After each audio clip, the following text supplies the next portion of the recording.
حج کے رکن اعظم وقوف عرفہ کی ادائی مسجد نبوی کے امام علی عبد الرحمن الحذیفی نے مسجد نبوی میں خطبہ حج دیا. کہا مسلمان مصیبت میں صبر کا دامن ہاتھ سے نہ چھوڑیں. صبر کرنے والوں کے لیے اللہ نے اجر عظیم کا وعدہ کر رکھا ہے. جن قوم نے ظلم کیا اور ناشکری کی ان سے نعمتیں چھین لی گئی ہیں. ایمان والو تقوی اختیار کرو, عہد کی پاسداری کرو اور اپنے رب کے ساتھ جڑے رہو. اللہ مسلمانوں کے حالات پر رحم فرمائے. خطبہ حج کے بعد عازمین نے ظہر اور عصر کی نمازیں ایک ساتھ ادا کی. غروب آفتاب کے بعد حجاج مزدلفہ روانہ ہوں گے اور رات مزدلفہ میں کھلے آسمان تلے گزاریں گے.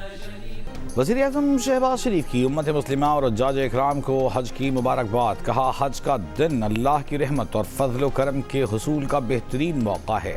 حج کا اجتماع امت مسلمہ کے باہمی اتحاد اور اجتماعی ذمہ داری کا احساس اجاگر کرتا ہے. اللہ حاجیوں اور تمام مسلمانوں کی عبادات قبول فرمائے. اللہ اسلامی اقدار کو عملی زندگی میں رائج کرنے کی توفیق عطا فرمائے. پاکستان من حیث القوم دنیا بھر میں امن سلامتی اور استحکام کے لیے دعا گو ہے. جذبہ محبت و ایثار اور باہمی تعاون میں قومی اجتماعی ترقی اور خوشحالی کا راز پنہاں ہے. عالمی امن, عدل و انصاف, رواداری اور بھائی چارے کی فضا کو تقویت ملے تاکہ فلاح انسانیت کے لیے کام ہو سکے. وزیر اعلیٰ پنجاب مریم نواز نے حجاج اکرام کو مبارکباد دی. پاکستان سمیت امت مسلمہ کی بقا اور سلامتی کے لیے دعا کی خصوصی اپیل.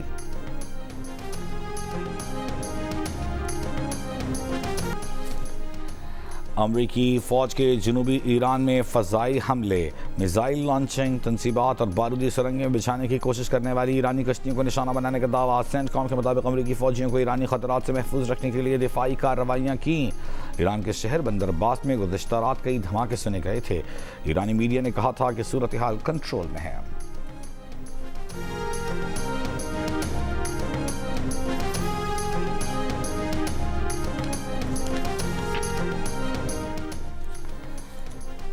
ایرانی پاسداران انقلاب کا امریکی ڈرون مار گرانے اور امریکی فائٹر جیٹ F-35 پر فائرنگ کا دعویٰ. ایک بیان میں کہا کہ امریکی فوج کی جنگ بندی کی خلاف ورزی پر جواب دینے کے حق کو جائز اور حتمی سمجھتے ہیں. ایرانی مسلح افواج کے سینئر ترجمان ابو الفضل شکارچی نے خبردار کیا کہ کسی نئی جارحیت یا خلاف ورزی کا جواب خطے سے باہر تک پھیلے گا.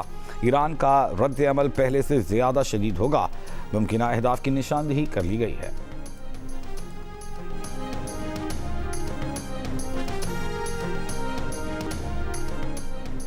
امریکی وزیر خارجہ مارکو روبیو کا کہنا ہے کہ حالیہ امریکی حملوں کے باوجود ایران کے ساتھ معاہدے کا امکان برقرار ہے.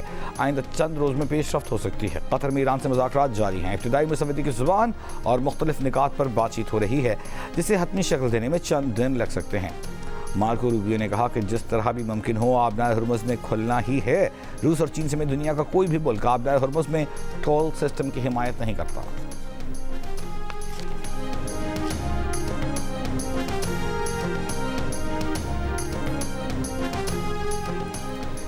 خطے کے اقوام اور ممالک اب امریکی اڈوں کے لیے ڈھال نہیں بنیں گے. امریکہ کو اب خطے میں فوجی اڈوں کے لیے محفوظ پناہ گاہ نہیں ملے گی.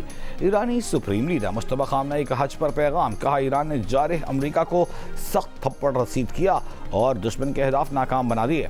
مستقبل امت اسلامیہ اور نئی اسلامی تہذیب کا ہے. ترقی و خوشحالی کے لیے اسلامی ممالک دوستی اور تعاون کو مضبوط بنائیں.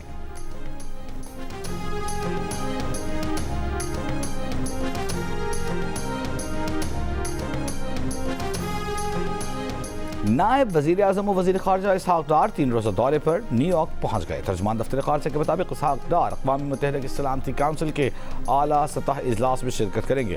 چین کی زیر صدارت اجلاس کا موضوع عالمی امن و سلامتی اور اقوام متحدہ کے نظام کو مضبوط بنانا ہے.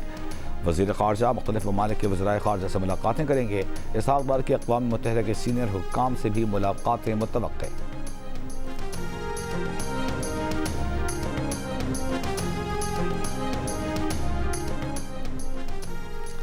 قومی اسمبلی کی قائمہ کمیٹی برائے خزانہ کے چیئرمین نوید قمر نے بجٹ تیاریوں اور معاشی اصلاحات پر حکومت کی کارکردگی تشویشناک قرار دی تھی. کہا بل واسطہ ٹیکسوں اور پیٹرولیم لیوی پر انحصار خطرناک رجحان ہے.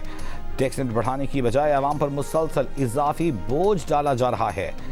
FBR 10 ماہ میں 680 ارب روپے سے زائد کا ٹیکس شارٹ فال پورا نہ کر سکا.